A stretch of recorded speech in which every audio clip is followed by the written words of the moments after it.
technically what we do here is we talk and we do a kind of a conversation where we necessarily don't talk about you or me, but we try to crack down poetry, its definitions, and bring out some hacks for the listeners probably, so that Right. so basically they should be be able to look forward to you and how to approach poetry.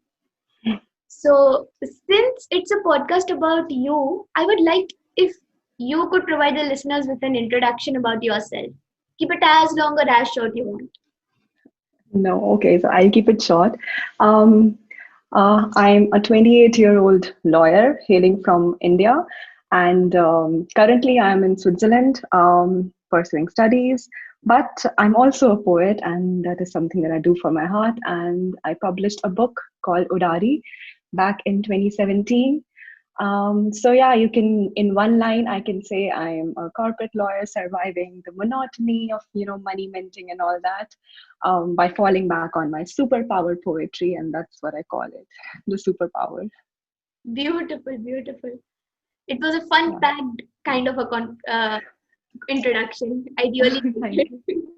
it. Okay. So, by the way, introducing myself, I'm 19 and my name is Stuti Agnihotri, and I am pursuing journalism and mass communication. Oh wow. Yeah. And Vishwas Bhaiya and I, both of us run Do It Lit along with many other members. And I was Hmm. personally behind him that I wanted to, especially interview you. I say, pushing a lot because I have been, I say, quite excited about interviewing you. I've seen your page, Wow. bro. Oh, you've been like one of the initial people who have actually supported me. That is so sweet. So, starting with the questions, we'll keep it as informal and interesting. Why do you think that people write poetry? Okay. There can be like a multiple reasons. Of course, everybody has their own story, but I think it all boils down to one thing, that poetry is one of the most beautiful forms of self-expression and one of the most beautiful forms to vent out your feelings. Yeah, I think this is something which connects everyone, one and everyone. So I think this is why most people write poetry. Okay. So, what are your hacks to poetry? Like, what was your initial hack? What hacks do you tell to people now if you sit down? Okay, this is something that I discovered during my process of growing as a poet. One of the hacks is to just be very observant to your surroundings. You will find so many elements in and around you, and you can use them. Like it could be as simple as a pen and a paper, or a tree right outside your window, or anything like that, like the small minor things that we have around us. Use them, use those elements, use those devices in your poems, and you will get a good poem. So, is there a particular kind of an icebreaker that you tell people during the workshops that you conduct, or in general? Suppose that you have to give me an icebreaker. Stuti, you and I, we start doing poetry, and I'm here to give you an icebreaker. Icebreaker, how to get yourself started with poetry writing, or like general conversation? I guess how to start yourself writing a poetry, maybe for the first time or maybe after a break. Like, Okay, then I would start off with asking something, some event that happened recently, or maybe in the last week, or in the last 10 days with you, which made you feel something, maybe a bit annoyed, or a bit sad, or maybe happy and ecstatic. So, any event of that sort. great, great. So, there's one question that I definitely wanted to ask you. Is there a difference between the poetry one speaks and a poetry one performs? Given that you have also been performing at places and writing. Okay, this is a trick question, I think. Poetry, I think performing poetry is a very new thing that we have like recently started doing. It's like not a very old art, I would say. So performance is more related to, you have to captivate the audience attention when you're performing a poetry. And So that is something, the key element in poetry performance. Even when when I perform a poetry piece, then I always keep in mind that I am talking to somebody. I want their attention. I just don't want it to be a monotonous thing. And I'm not sure about poetry speaking, honestly. I, yeah, I'm not really sure about how is that different, because I have only performed poetry whenever given a chance at any event, or I have written poetry, like the book that I've written. Okay. And what's so special about written poetry? Okay, that's my favorite kind. That's I love reading poetry than listening to poetry. So there are so many things which you can do with this visual art. It's basically a visual art. You're seeing it in front of you. So you can play with words. You can play with the formation of lines. You can play with sentences. You can line breaks and so many things there, and you can add illustrations to them. So you like you have the entire space to yourself, and you can just flow, and you can expand and you can contract in whichever way you want, because the page is yours. So I personally love writing poetry, basically visual poetry. So it won't be wrong if we say that poetry is but one kind of one form of writing which provides you with the most freedom. Absolutely, yes, definitely. I mean, uh, yeah, I don't think I can add anything better to that when you said that it provides us the Okay. most like beautiful form of freedom. So you are a lawyer, but you ended up also writing poetry. It must have been hard to manage. What should a Yes. what should a poet or start like a person who's a newbie do when he has decided to write poetry, or when he has decided that he finally wants to compile his poetry? Like what was your kickstart into it? How would you say, for example, recommend me to start, and how did all this happen? Like, not necessarily about your journey, but how one should Mhm. approach it. Okay, so that first of all, it depends on what do you want out of this art form. Do you want to be a published poet, or you just want it just for something that you do for your passion and nothing, no monetary outcome you are looking for? So that really makes a difference in how you're going to take this art form forward. I'll just give my example because that's the only example that I have. I initially started writing only for fun, and I had a blog. I did not intend on making it a big thing, a big deal, honestly. But then gradually, when I shifted to Instagram and I wanted to take it forward because I was enjoying it more, then my aim or my process of growth shifted a bit towards how to expand my audience. So you can say that, if I were to give a suggestion to a person, I would first ask, what is your ultimate aim? Of course, if you're just very new to this art form or very new to any art form, my suggestion, my go-to tip is to work on your art for yourself. Forget about the audience, forget about the market and everything. That will eventually grow.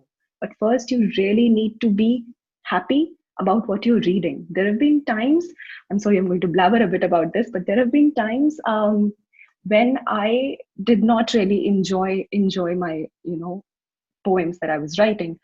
But so I never shared those poems. I went back and back and back and worked on them. And when I was happy, then I used to post them. And that was something which really made me like, I had the satisfaction in my heart that, okay, some good pieces out in the world. So at the end of the day, whatever poems came out on my page were poems that I was really proud of. It didn't matter if they were not taken well or by somebody or someone, but what mattered the most is that I enjoyed it. So I think that is the key thing. If you want to grow in your art, just make sure that you are enjoying your art and you're not doing it for the world, because that is a secondary step. It will follow, believe me. Followers will, you will get followers, you will get audience, everything will follow. So the first step should be that we enjoy our poetry. Validation should be the second point. Absolutely. Validation, this entire concept is very new. It just sprouted with the social media. Um, I think, yeah, the boom that we've had in the social media. But before that, there was no system of seeking validation. We used to write for ourselves, like scribbling in our diaries and all that. So you would recommend people to write for themselves, even if it takes years, and then when you are satisfied with your thing, you go next. Because I've Yes. often seen people feel that their kind of a poetry is not liked by people, so they avoid writing it.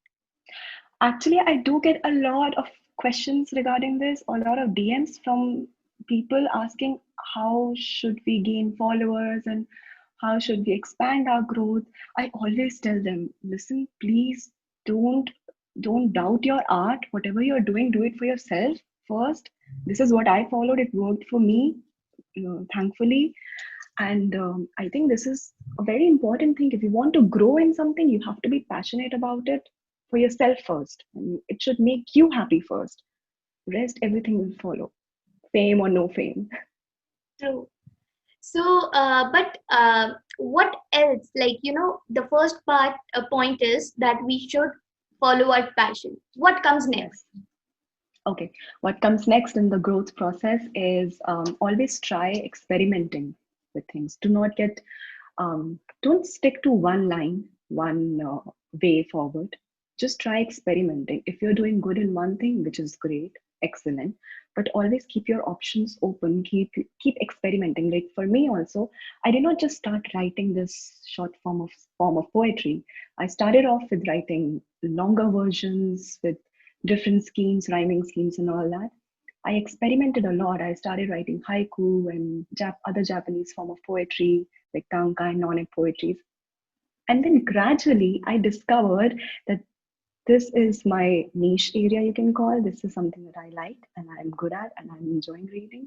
So experiment with your work. That is the second step. You need to keep experimenting. Unless otherwise you wouldn't know that there are so many things you can learn about. Talking specifically about poetry, is it necessary to understand all the forms of poetry before you actually start writing it? I think it just depends on how open you are as a person to other forms of poetry. Because, like I said, like you also mentioned, this is one form which gives us the most freedom.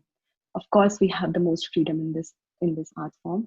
But again, when you start learning about this in detail, you will find that there are so many things we can like work on, or we can grow in that direction.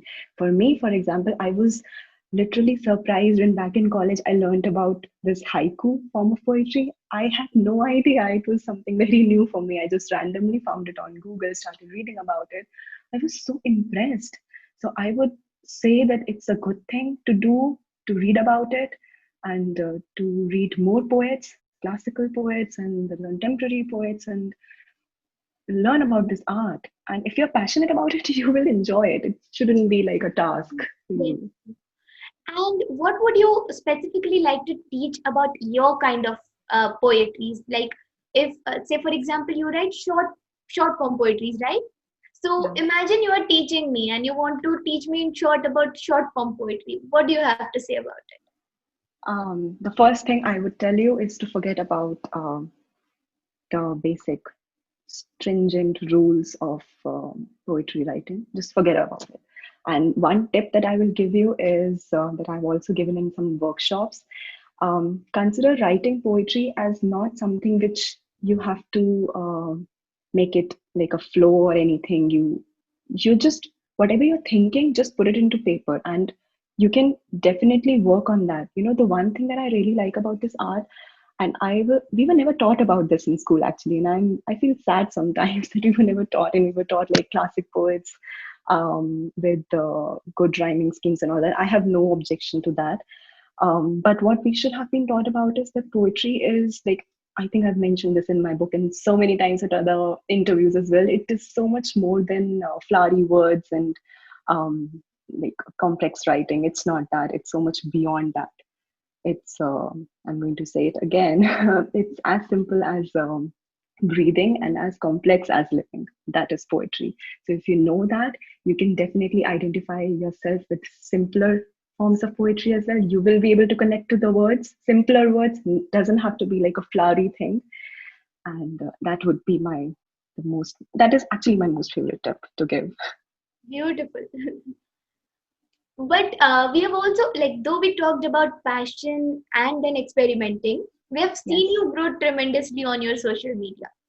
what are the certain tips and tricks and why did you opt it, and how and when Mm-hmm. should a new poet, say for example, if I want to boom, not Yeah. necessarily for the social media point of it, but because I want Mm-hmm. to boom over social media, what are your tips and tricks associated to poetry when, like, it's very Yes. niche, yet you have a community of your own. So how did you manage it? Okay, so that's an important step actually in the process of growth. Third step. Yes, so very important thing to do is to interact with your readers, interact with your followers, build your community by interacting with other fellow poets. You will learn a lot. You will be impressed and surprised to see so many beautiful poets on Instagram who deserve a lot more recognition, who deserve a lot more fame, if we can say that. And you'll be happy to see them doing what you are doing. So connect with poets, with followers, interact with them. And there's so many options on Instagram how you can interact with followers by sharing stories and question answers and all that, and ask about your followers. How are they feeling? What's something that they like? What is there anything that they have to share? Things like that. So use it. Use the tool. It's a very good tool. Great. But I have a, like, very opinionated question over here. As Okay. a person, I've always had a grudge with people stereotyping poetries to certain genres. What are your Mm-hmm. views on that? People who like stick to one genre of poetry, you're saying? Yeah, and the stereotype it. Say, for example, people generally link poets to sadness, Okay. something like that. Yeah. I've been a person who never read poetries that are sad, and it's harsh to Yes. certain people. Okay, so you're one person who has never written sad poetry. Yes, That's good.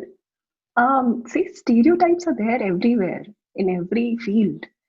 Um, poets also have that. Poets also face that stereotype. For, in fact, Instagram poets face a lot of stereotype. To be honest, okay, you're an Instagram poet. You're not. You're not serious about this. I have never paid heed to this, and I'm actually lucky in this way because I never really faced this sort of a criticism. Anybody coming up to me and saying, "Oh, she's just an Instagram poet."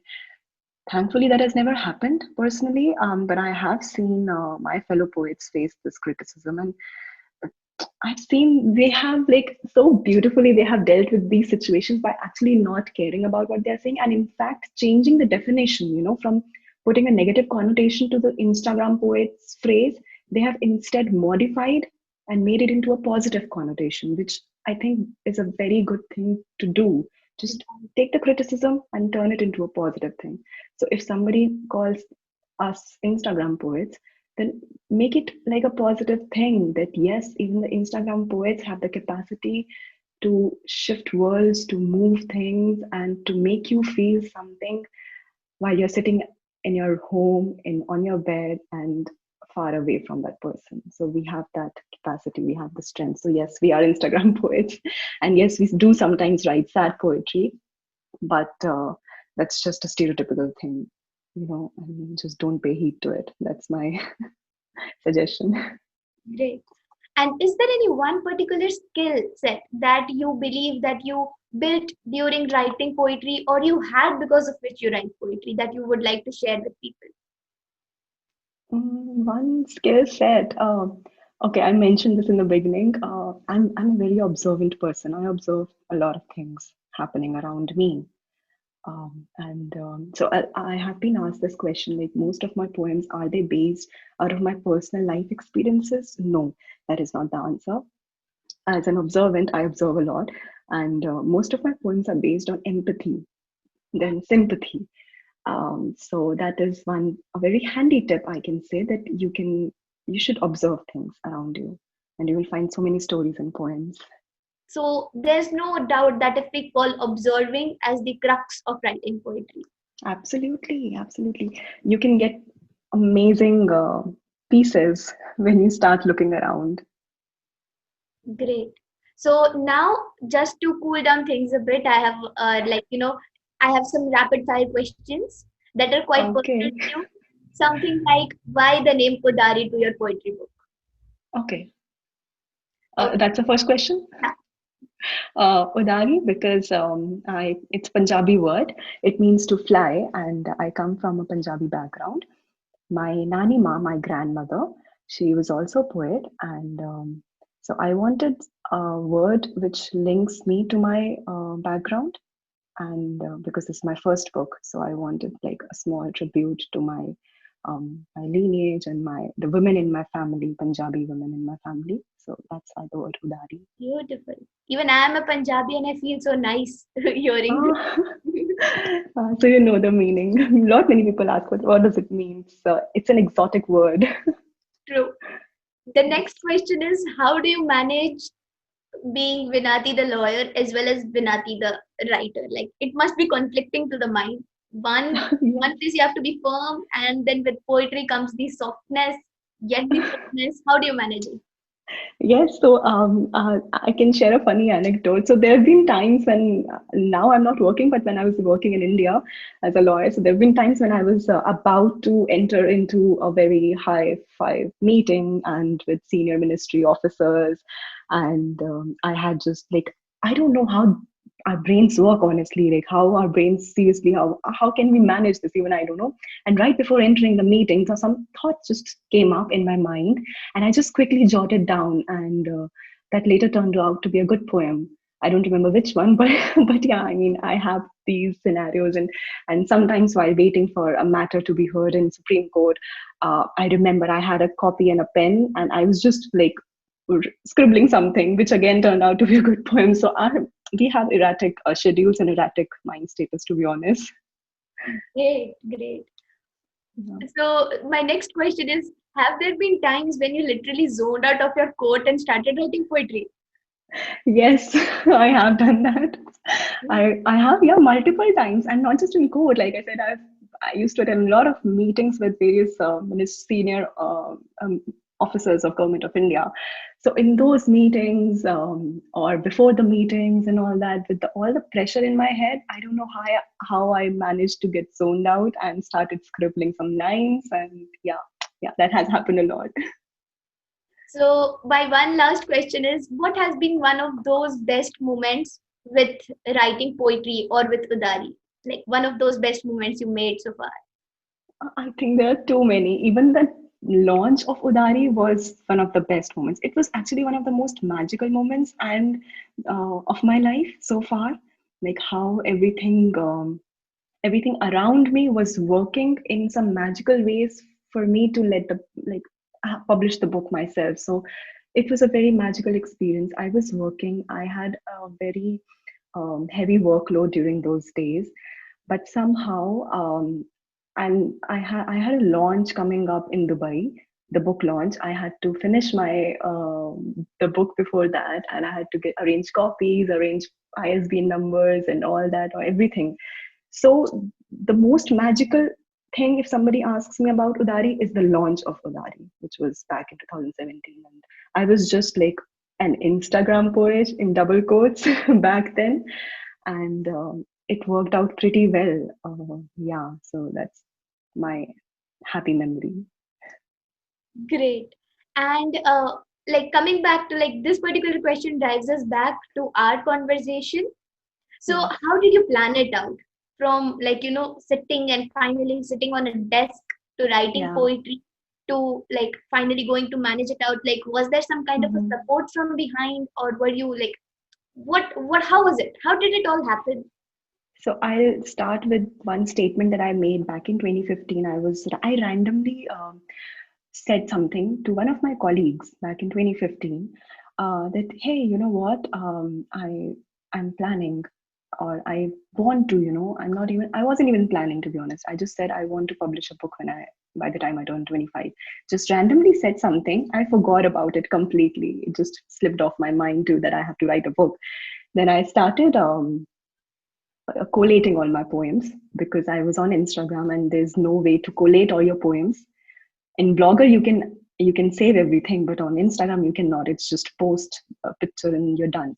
So I started collating all my poems, and I didn't realize that I was actually collating a manuscript. I was actually working on a manuscript. While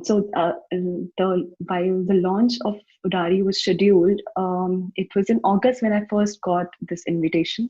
I had no idea about the book or anything. I just knew that, if sometime in the future I'm going to write a book, maybe in a couple of years down the line, I'm going to call it Udari. That's all I knew. Nothing else, nothing at all. So I literally compiled the entire book in 2 months, 1.5 or 2 months. It was very sudden and very spontaneous. And thankfully, thanks to you and so many other people who had already started supporting my work on Instagram. So my market had or outreach had already grown. And so that part was thankfully done already. So I only had to just publish the book. So it was very spontaneous. It was sudden because, I had the opportunity to visit Dubai and the timeline was very tight. So I just had to work things around. So I was thinking, imagine this workshop, and there's and you need to put down 5 pointers to whosoever is listening you and wants to listen. What would they be? Okay, 5 pointers, just to summarize what all I said is, as a writer or as a poet or as a performing poet, be observant, observe things around you. Don't just stick to the stereotypical emotions, sadness and happiness. There are a lot many emotions which we can discover. And second is write for yourself.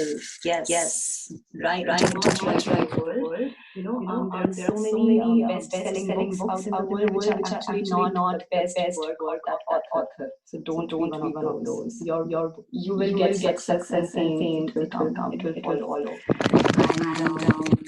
And the next step would be experiment. Yes, experiment with this art. There's a lot to learn. Fourth is you need to interact a lot with other poets and followers. In fact, it's not just about interacting, it's about supporting the community.